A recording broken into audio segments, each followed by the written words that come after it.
وہ چیز کہ ہماری خشیت ہمیں جس سے باز رکھتی، اور قرآن کریم کہتا ہے کہ اس کی وجہ سے اللہ تعالیٰ ناراض ہو جاتا اور اس کام سے نفرت کرتا، وہ ہے تکبر،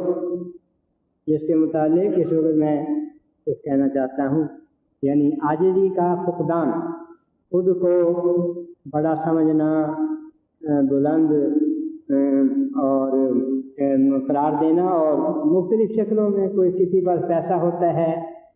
اس کے دل میں غرور اور کبر پیدا ہو جاتا ہے، کسی کے پاس سیاسی اقتدار ہوتا ہے وہ متکبر بن جاتا ہے، کسی کے پاس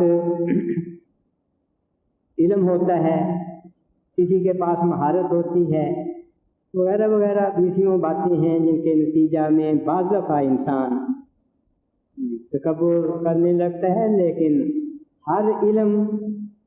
ہر سیاسی اقتدار، ہر دولت، ہر جتھا، ہر طاقت جسمانی جو ہے اس کے نتیجہ میں کیوں نہیں پیدا ہوتا، بلکہ اس کے نتیجہ میں خدا تعالیٰ کے بندے خدا تعالیٰ کے مزید فیوض کو حاصل بھی کرتے ہیں، لیکن یہ باتیں ہیں جن کے نتیجہ میں تکبر بھی پیدا ہو جاتا ہے، اور اللہ تعالیٰ کو وہ پسند نہیں۔ اللہ تعالیٰ سورہ اعراف میں فرماتے ہیں ان الذین کذبوا بآیاتنا واستکبروا عنہا لا تفتح لهم ابواب السماء ولا يدخلون الجنہ۔ نحل میں فرمایا تھا، جیسا کہ میں نے اس کا ترجمہ بھی کیا، انہ لا یحب المستکبرین، اللہ تعالیٰ تکبر کرنے والوں کو سے پیار نہیں کرتا، نفرت کرتا۔